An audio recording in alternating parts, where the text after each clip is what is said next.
ಈ ಕಪ್ಪು ಹುಡುಗಿಯನ್ನು ಯಾರು ಮದುವೆಯಾಗುತ್ತಾರೆ? ಆದ್ದರಿಂದ ಯಾವ ಸಂಬಂಧ ಬಂದಿದೆಯೋ ಅವರನ್ನು ಮದುವೆಯಾಗಿ ವಿದಾಯ ಹೇಳು ಎಂದು ನನ್ನ ಮಲತಾಯಿ ಕೋಪದಿಂದ ಹೇಳಿದಳು. ನಾನು ನನ್ನ ಕಣ್ಣೀರನ್ನು ಒರೆಸಿಕೊಂಡು ನನ್ನ ದುಃಖವನ್ನು ಮರೆಯಲು ಭಗವದ್ಗೀತೆಯನ್ನು ಓದಲು ಶುರು ಮಾಡಿದೆ. ನಾನು ತುಂಬ ಕಪ್ಪಗಿರುವುದರಿಂದ ಎಲ್ಲರೂ ನನ್ನನ್ನು ಗೇಲಿ ಮಾಡುತ್ತಿದ್ದರು. ನನ್ನ ಮಲ ಸಹೋದರಿಯರು ತುಂಬ ಸುಂದರವಾಗಿದ್ದರು. ಅವರು ಅನುರೂಪರಾಗಿರುವುದರಿಂದ ಅವರೆಲ್ಲರ ಮದುವೆಯು ಶ್ರೀಮಂತರೊಂದಿಗೆ ನಡೆಯಿತು. ಆದರೆ ನನ್ನ ಮದುವೆ ಅದೇ ಪರಿವಾರದ ಒಬ್ಬ ನೌಕರಳ ಮಗನೊಂದಿಗೆ ನಡೆಯಿತು. ನಾನು ಅವರ ಮನೆಯಲ್ಲಿ ಮದುಮಗಳಾಗಿ ಕುಳಿತು ಕಣ್ಣೀರು ಹಾಕುತ್ತಿದ್ದೆ. ನನ್ನ ಪತಿ ಕೋಣೆಗೆ ಬಂದು ನನ್ನ ಕೈ ಹಿಡಿದು ನನ್ನ ಹಣೆಗೆ ಮುತ್ತಿಟ್ಟು ಹೇಳಿದರು, ನನ್ನ ಪ್ರೀತಿಯ ಮುಕ್ತ, ನೀನು ತುಂಬ ಸುಂದರವಾಗಿದ್ದೀಯ. ನನ್ನ ಜೀವನದಲ್ಲಿ ನಾನು ಸಂತೋಷವಾಗಿರಲಿಲ್ಲ. ನಾನು ನನ್ನ ತಂದೆಯ ಮೊದಲ ಹೆಂಡತಿಯ ಮಗಳಾಗಿದ್ದೆ. ಅಮ್ಮ ತೀರಿ ಹೋದ ಕೆಲವೇ ತಿಂಗಳಲ್ಲಿ ಅಪ್ಪ ಇನ್ನೊಂದು ಮದುವೆಯಾದರು. ನನ್ನ ಮಲತಾಯಿಗೆ 3 ಹೆಣ್ಣು ಮಕ್ಕಳಾದರು. ಅವರು ತುಂಬ ಸುಂದರವಾಗಿದ್ದರು ಮತ್ತು ಸೌಂದರ್ಯದಲ್ಲಿ ಅವರು ಒಬ್ಬರನ್ನೊಬ್ಬರು ಮೀರಿಸುವಷ್ಟು ಸುಂದರವಾಗಿ ಕಾಣುತ್ತಿದ್ದರು. ಆದರೆ ನಾನು ಕಪ್ಪಾಗಿದ್ದೆ. ಆದ್ದರಿಂದ ಅವರು ನನ್ನನ್ನು ಲೆಕ್ಕಕ್ಕೆ ಹಿಡಿಯುತ್ತಿರಲಿಲ್ಲ. ನನ್ನ ಕಪ್ಪು ಬಣ್ಣವು ನನ್ನ ದುರಾದೃಷ್ಟವಾಯಿತು. ನನ್ನ ಮಲತಾಯಿ ಕೂಡ ನನ್ನನ್ನು ಇಷ್ಟಪಡುತ್ತಿರಲಿಲ್ಲ. ತನ್ನ ಹೆಣ್ಣು ಮಕ್ಕಳ ಮುಂದೆ ನಾನು ಏನೇನೂ ಅಲ್ಲ ಎನ್ನುವಂತೆ ನನ್ನನ್ನು ಪರಿಗಣಿಸುತ್ತಿದ್ದರು. ಮತ್ತೆ ಇದು ನನ್ನ ದುರಾದೃಷ್ಟವಾಗಿತ್ತು. ನಾನು ನನ್ನ ಮಲತಾಯಿ ಹಾಗೂ ನನ್ನ ತಂಗಿಯರ ವಿರುದ್ಧ ಅಪ್ಪನಲ್ಲಿ ದೂರು ನೀಡಿದಾಗಲೆಲ್ಲ ಅವರು ನನ್ನ ಬಾಯನ್ನು ಮುಚ್ಚಿಸುತ್ತಿದ್ದರು. ಅವರು ತುಂಬ ಅಸಹಾಯಕರಾಗಿದ್ದರು. ಹಿಂದೆಂದೂ ನಾನು ಈ ರೀತಿ ಅವರು ಅಸಹಾಯಕರಾಗಿರುವುದನ್ನು ನೋಡಿರಲಿಲ್ಲ. ಏಕೆಂದರೆ ಅವರು ನನ್ನ ಮಲತಾಯಿಯನ್ನು ಕಂಡರೆ ತುಂಬ ಭಯಪಡುತ್ತಿದ್ದರು. ಅಪ್ಪ ಅವರ ವಿರುದ್ಧವಾಗಿ ಏನೂ ಮಾತನಾಡುತ್ತಿರಲಿಲ್ಲ. ನನ್ನ ಮಲತಾಯಿ ಸಿಟ್ಟು ಮಾಡಿಕೊಂಡರೆ ಅವರು ಮನೆ ಬಿಟ್ಟು ಹೋಗುತ್ತಾರೆ ಎಂಬ ಭಯ ಅಪ್ಪನಿಗೆ ಕಾಡುತ್ತಿತ್ತು. ಅಪ್ಪನ ಇಂತಹ ಅಸಹಾಯಕತೆಯಿಂದ ನಾನು ತಾಳ್ಮೆಯಿಂದ ಇರಲು ಕಲಿತೆ. ನಾನು ಕಪ್ಪಾಗಿರುವುದರಿಂದ ಅವರು ನನ್ನನ್ನು ಕೆಟ್ಟ ದೃಷ್ಟಿಯಿಂದ ನೋಡುತ್ತಿದ್ದರು. ನನ್ನ ದುರಾದೃಷ್ಟಕ್ಕಾಗಿ ನನಗೆ ಅಳುವುದನ್ನು ಬಿಟ್ಟರೆ ಬೇರೆ ಯಾವುದೇ ದಾರಿ ಇರಲಿಲ್ಲ. ಏಕೆಂದರೆ ನನಗೆ ಪ್ರಜ್ಞೆ ಬಂದಾಗಿನಿಂದ ನನ್ನ ಸುಖ ದುಃಖವನ್ನು ಕೇಳುವವರು ಯಾರೂ ಇರಲಿಲ್ಲ. ಅಪ್ಪ ತಮ್ಮ 2ನೇ ಹೆಂಡತಿಯನ್ನು ಮೆಚ್ಚಿಸಲು ನನ್ನನ್ನು ಕಡೆಗಣಿಸುತ್ತಿದ್ದರು. ಅಪ್ಪ ನನ್ನ ತಂಗಿಯರಿಗಾಗಿಯೇ ದುಡಿಯುತ್ತಿದ್ದ. ಅಪ್ಪ ನನಗೆ ಪ್ರೀತಿ ತೋರಿಸುತ್ತಾರೆ ಎನ್ನುವುದು ಕೊನೆಗೂ ನನ್ನ ಆಸೆಯಾಗಿ ಉಳಿಯಿತು. ಅಪ್ಪ ನನ್ನ ತಂಗಿಯರಿಗೆ ಬಟ್ಟೆಗಳನ್ನು ತಂದಾಗ ನನ್ನ ಹಣೆಬರಹದಲ್ಲಿಲ್ಲದ ಆ ಬಟ್ಟೆಗಳನ್ನು ನಾನು ಹಾತೊರೆಯುವ ಕಣ್ಣುಗಳಿಂದ ನೋಡುತ್ತಿದ್ದೆ. ನನಗೆ ಯಾವುದೇ ಹೊಸ ಬಟ್ಟೆಗಳನ್ನು ತರುತ್ತಿರಲಿಲ್ಲ. ನಾನು ನನ್ನ ಮಲತಂಗಿಯರ ಬಟ್ಟೆಗಳನ್ನು ಮಾತ್ರ ಹಾಕಿಕೊಳ್ಳುತ್ತಿದ್ದೆ. ಬಹುಶಃ ಅದೇ ನನ್ನ ಅದೃಷ್ಟದಲ್ಲಿರುವುದು ಎಂದು ಅನಿಸುತ್ತೆ. ನಾನು ವಿಧಿಯನ್ನು ಒಪ್ಪಿಕೊಳ್ಳಲು ಸಿದ್ಧಳಾಗಿದ್ದೆ. ಒಂದು ದಿನ ನಾನು ಅಡುಗೆ ಮನೆಯಲ್ಲಿ ತಿಂಡಿ ಮಾಡುತ್ತಿದ್ದೆ. ಆಗ ನನ್ನ ತಂಗಿ ನನ್ನನ್ನು ಜೋರಾಗಿ ಕೂಗಲು ಪ್ರಾರಂಭಿಸಿದಳು. ನಾನು ಭಯಭೀತಳಾಗಿ ಏನಾಗಿರಬಹುದು ಎಂದು ಎಲ್ಲ ಕೆಲಸಗಳನ್ನು ಬಿಟ್ಟು ಅವಳ ಕೋಣೆಯ ಕಡೆಗೆ ಓಡಿದೆ. ನಾನು ಅಲ್ಲಿ ಹೋಗಿ ನೋಡಿದಾಗ ಅವಳು ನನ್ನನ್ನು ಕೆಲಸದ ಆಳಿನ ರೀತಿಯಲ್ಲಿ ನನ್ನ ಮೇಲೆ ಕೂಗಾಡತೊಡಗಿದಳು. ನನಗೆ ಕಾಲೇಜಿಗೆ ತಡವಾಗುತ್ತಿದೆ. ನಾನು ನನ್ನ ಬಟ್ಟೆಗಳನ್ನು ಇಸ್ತ್ರಿ ಮಾಡಲು ಹೇಳಿದ್ದೆ. ಆದರೆ ನೀನು ನಿನ್ನ ಕೆಲಸವನ್ನೇ ಮಾಡುತ್ತಿದ್ದೀಯಾ? ನಿನಗೆ ನಮ್ಮ ಮಾತೆಂದರೆ ಲೆಕ್ಕಕ್ಕೆ ಇಲ್ಲ.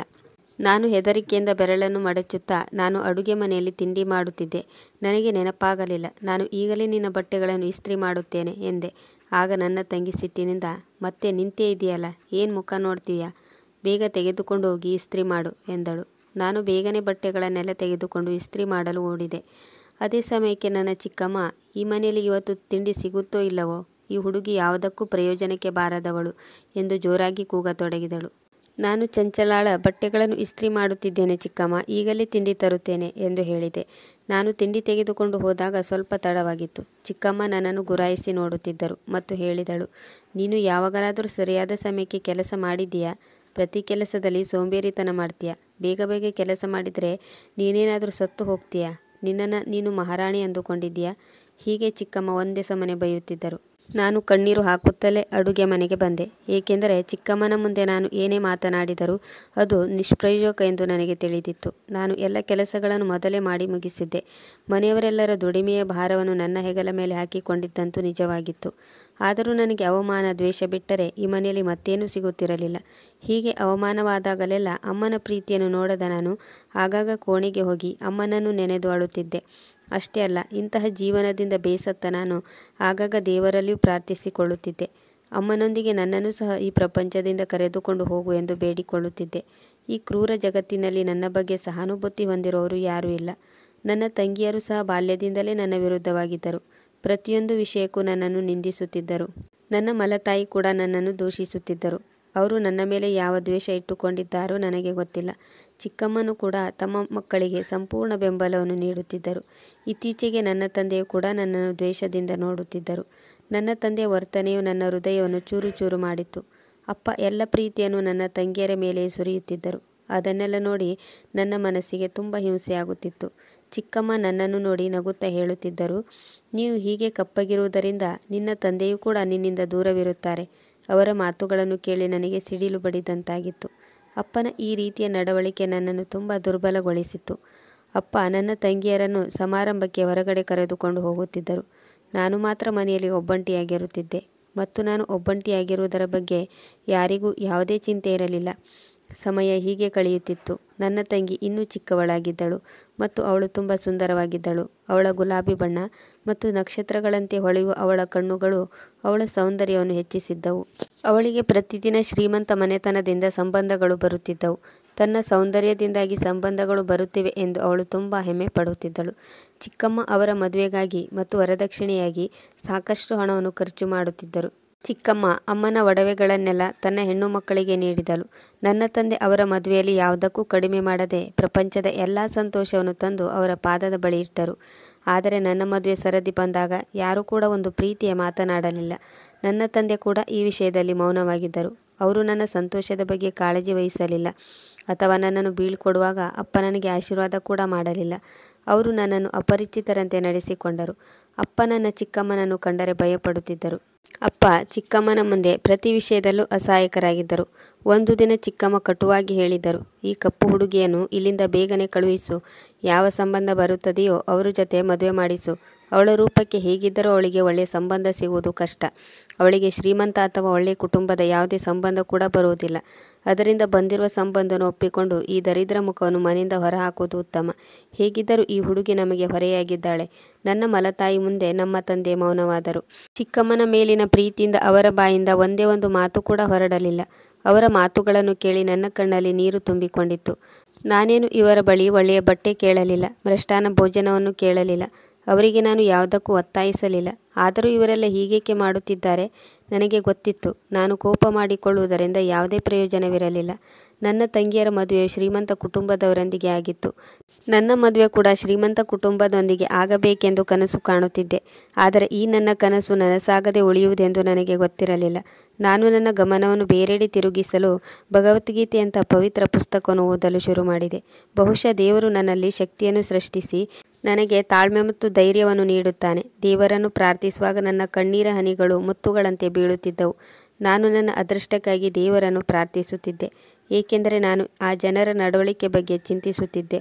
ಈಗ ನನ್ನ ತಾಳ್ಮೆಯು ಸತ್ತು ಹೋಗಿತ್ತು. ನನ್ನ ಮಲತಾಯಿ ಹಾಗೂ ಸಹೋದರಿಯರಿಂದ ಸಿಗದ ಗೌರವ ಬೇರೆ ಯಾರಿಂದಲಾದರೂ ಸಿಗಲಿ ಎಂದು ಬಯಸುತ್ತಿದ್ದೆ. ನಾನು ಚಿಕ್ಕಮ್ಮನ ಕೋಪದ ಕಣ್ಣುಗಳಿಗೆ ಯಾವಾಗಲೂ ಹೆದರುತ್ತಿದ್ದೆ. ನಾನು ಬಯಸಿದರೂ ಅವರ ವಿರುದ್ಧ ಧ್ವನಿ ಎತ್ತಲು ಸಾಧ್ಯವಾಗಲಿಲ್ಲ. ನಾನು ಒಂದು ವೇಳೆ ಧ್ವನಿ ಎತ್ತಿದರೂ ನನ್ನ ಮಲತಾಯಿ ಮತ್ತು ನನ್ನ ತಂಗಿಯರು ನನ್ನ ವಿರುದ್ಧ ತಿರುಗಿ ಬೀಳುವರು. ಒಂದು ದಿನ ನನ್ನ ತಂಗಿ ಅವಳ ಗಂಡನೊಂದಿಗೆ ಮನೆಗೆ ಬಂದಾಗ ಅವಳು ಒಳ್ಳೆಯ ಬಟ್ಟೆ ತೊಟ್ಟಿದ್ದನ್ನು ನೋಡಿ, ಮದುವೆಯಾದ ನಂತರ ನಾನು ಕೂಡ ಹೀಗೆ ಒಳ್ಳೆಯ ಬಟ್ಟೆಯನ್ನು ಧರಿಸುತ್ತೇನೆ ಎಂಬ ಆಸೆ ನನ್ನಲ್ಲಿ ಹುಟ್ಟಿಕೊಂಡಿತ್ತು. ಆದರೆ ಇದು ನನ್ನ ಕನಸು ಮಾತ್ರ ಆಗಿರುತ್ತದೆ, ಅದು ಎಂದಿಗೂ ಈಡೇರಲು ಸಾಧ್ಯವಿಲ್ಲ ಎಂದು ಯೋಚಿಸುತ್ತಾ ನಾನು ನಿಟ್ಟುಸಿರು ಬಿಟ್ಟೆ. ಮದುವೆಯಾದ ನನ್ನ ತಂಗಿಯರನ್ನು ನೋಡಿ ನಾನು ಚಿಕ್ಕಮ್ಮನೊಂದಿಗೆ ಮಾತನಾಡಬೇಕೆಂದು ನಿರ್ಧರಿಸಿದೆ. ಯಾಕೆಂದರೆ ನಾನು ಕೆಲಸದವಳ ಮಗನ ಜೊತೆ ಖಡಾಖಂಡಿತವಾಗಿ ಮದುವೆಯಾಗುವುದಿಲ್ಲ ಎಂದು ಹೇಳಬೇಕೆಂದುಕೊಂಡೆ ಮತ್ತು ಕೂಡಲೇ ನಾನು ಬೆವರತೊಡಗಿದೆ. ಯಾಕೆಂದರೆ ಈ ಮಾತಿನಿಂದ ಯಾವ ರೀತಿ ಪರಿಣಾಮ ಬೀರಬಹುದೋ ಗೊತ್ತಿಲ್ಲ. ಆದರೆ ಇವತ್ತು ನಾನು ಮಾತನಾಡುತ್ತೇನೆ ಎಂದು ಧೈರ್ಯ ತಂದುಕೊಂಡೆ. ನನ್ನ ಮಲತಾಯಿಯ ಮೇಲೆ ನನಗೆ ಕಿಂಚಿತ್ತೂ ದ್ವೇಷವಿರಲಿಲ್ಲ. ನಾನು ಚಿಕ್ಕಮ್ಮನ ಮುಂದೆ ಅತ್ತರೆ ಬಹುಶಃ ಅವಳ ಮನಸ್ಸು ಕರಗುತ್ತದೆ. ಇದರಿಂದ ಅವಳು ಕೆಲಸದವರ ಮಗನ ಜೊತೆ ನನ್ನ ಮದುವೆ ಮಾಡುವುದಿಲ್ಲವೆಂದು ಅಂದುಕೊಂಡಿದ್ದೆ. ನಾನು ಹೆದರುತ್ತಲೇ ಚಿಕ್ಕಮ್ಮನ ಕೋಣೆಗೆ ಹೋದೆ. ಚಿಕ್ಕಮ್ಮ ಫೋನಿನಲ್ಲಿ ತಂಗಿಯೊಂದಿಗೆ ಮಾತನಾಡುತ್ತಿದ್ದಳು. ನಾನು ನಿನ್ನ ತಂದೆಯೊಂದಿಗೆ ಮಾತನಾಡುತ್ತೇನೆ. ನನಗೆ ಅವಳ ಮುಖ ನೋಡಲು ಇಷ್ಟವಿಲ್ಲ. ಆದರೆ ಏನು ಮಾಡಲಿ, ನಾನು ಅಸಹಾಯಕಳಾಗಿದ್ದೇನೆ. ಮುಕ್ತ ಮದುವೆಯಾಗಿ ಹೋಗುವವರೆಗೂ ನಾನು ಅವಳನ್ನು ಸಹಿಸಿಕೊಳ್ಳಲೇಬೇಕು. ಚಿಕ್ಕಮ್ಮನ ಮಾತು ಕೇಳಿ ಮುಂದೆ ಹೆಜ್ಜೆ ಇಡಲಾಗದೆ ಅಲ್ಲಿಂದ ಹಿಂತಿರುಗಿ ಓಡಿ ಬಂದೆ. ಚಿಕ್ಕಮ್ಮನ ಮಾತು ಕೇಳಿ ನನ್ನ ಮನದಾಳದಲ್ಲಿ ಇದ್ದ ಭರವಸೆಯ ಕಿರಣ ಒಂದೇ ಕ್ಷಣ ಮಾಯವಾಯಿತು. ನಾನು ಎಲ್ಲವನ್ನೂ ನನ್ನ ಅದೃಷ್ಟಕ್ಕೆ ಬಿಟ್ಟೆ. ಸ್ವಲ್ಪ ದಿನಗಳಲ್ಲೇ ನನ್ನ ಮದುವೆ ನಿಶ್ಚಯ ಮಾಡಿದರು. ಆ ದಿನ ಚಿಕ್ಕಮ್ಮನಿಗಾಗಲಿ ನನ್ನ ತಂಗಿಯರಿಗಾಗಲಿ ಯಾವುದೇ ರೀತಿಯ ಮದುವೆಯ ಉತ್ಸಾಹವಿರಲಿಲ್ಲ. ಶಾಪಿಂಗ್ ಕೂಡ ಮಾಡಲು ಹೋಗಿರಲಿಲ್ಲ. ನನಗೆ ಹೊಸ ಬಟ್ಟೆಗಳಾಗಲಿ ಆಭರಣಗಳಾಗಲಿ ಖರೀದಿಸಿರಲಿಲ್ಲ. ಬದಲಿಗೆ ಅಮ್ಮನ ಮದುವೆಯ ಹಳೆಯ ಲೆಹಂಗಾವನ್ನು ನಾನು ಧರಿಸಿದ್ದೆ. ನನ್ನ ಹೃದಯದಲ್ಲಿ ಅಡಗಿದ ಕಹಿಯನ್ನು ದುಃಖವನ್ನು ಅದಮಿಟ್ಟುಕೊಂಡು ಸಾಮಾನ್ಯ ವಧುವಿನಂತೆ ಹಸೆಮಣೆಯಲ್ಲಿ ಹೋಗಿ ಕುಳಿತಿದ್ದೆ. ನನ್ನ ಮನದಲ್ಲಿ ಕಹಿ ಮತ್ತು ಅಸಹಾಯಕತೆಯ ಬಿರುಗಾಳಿ ಎದ್ದಿತ್ತು. ಆದರೆ ನನ್ನ ಅಳು ಅಸಹಾಯಕತೆ ಅಪ್ಪನ ಮನೆಯಲ್ಲಿ ಯಾರ ಮೇಲೂ ಪರಿಣಾಮ ಬೀರಲಿಲ್ಲ. ಈ ದಿನ ಅಮ್ಮನನ್ನು ನಾನು ತುಂಬ ನೆನಪಿಸಿಕೊಂಡೆ. ಈ ದಿನ ವಧುವಿಗೆ ತುಂಬ ವಿಶೇಷವಾದ ದಿನವಾಗಿತ್ತು. ಆದರೆ ಈ ದಿನ ನನಗೆ ಹಿಂದಿನ ದಿನಗಳಿಗಿಂತ ಹೆಚ್ಚು ನೋವು ಕೊಟ್ಟಿತ್ತು. ನಾನು ಈ ಮದುವೆಯಿಂದ ಖುಷಿಯಾಗಿರಲಿಲ್ಲ. ಚಿಕ್ಕಮ್ಮ ಮತ್ತು ನನ್ನ ತಂಗಿಯರ ಖುಷಿಗಾಗಿ ನಾನು ಈ ಮದುವೆಯನ್ನು ಮಾಡಿಕೊಳ್ಳುತ್ತಿದ್ದೆ. ನನ್ನ ತಲೆಯ ಮೇಲೆ ನನ್ನ ತಂದೆಯ ಆಶೀರ್ವಾದವಿದೆ ಎಂದು ಅಂದುಕೊಂಡೆ. ಆದರೆ ಅದು ಕೂಡ ಸುಳ್ಳಾಯಿತು. ನನ್ನ ಹೃದಯದಲ್ಲಿ ಅಡಗಿದ ಸಾವಿರಾರು ಆಸೆಗಳನ್ನು ಹಿಸುಕಿದ ಆ ಹೃದಯಹೀನರ ಕಪಿಮುಷ್ಟಿಯಿಂದ ಹೊರಬಂದು ನನ್ನ ಗಂಡನ ಮನೆಗೆ ಬಂದೆ. ಆ ದಿನ ನನ್ನ ಹೃದಯವೇ ಒಡೆದು ಹೋಯಿತೇನೋ ಎಂದು ಅನಿಸಿತು. ನಾನು ಮದುಮಗಳಾಗಿ ಕೋಣೆಯಲ್ಲಿ ಕುಳಿತಿದ್ದೆ ಮತ್ತು ನಾನು ತಲೆ ತಗ್ಗಿಸಿಕೊಂಡು ಕುಳಿತಿದ್ದೆ, ಏಕೆಂದರೆ ಈಗ ನನ್ನಲ್ಲಿ ಯಾವುದೇ ರೀತಿಯ ಸಂತೋಷ ಅಥವಾ ಆಸೆಗಳು ಇರಲಿಲ್ಲ.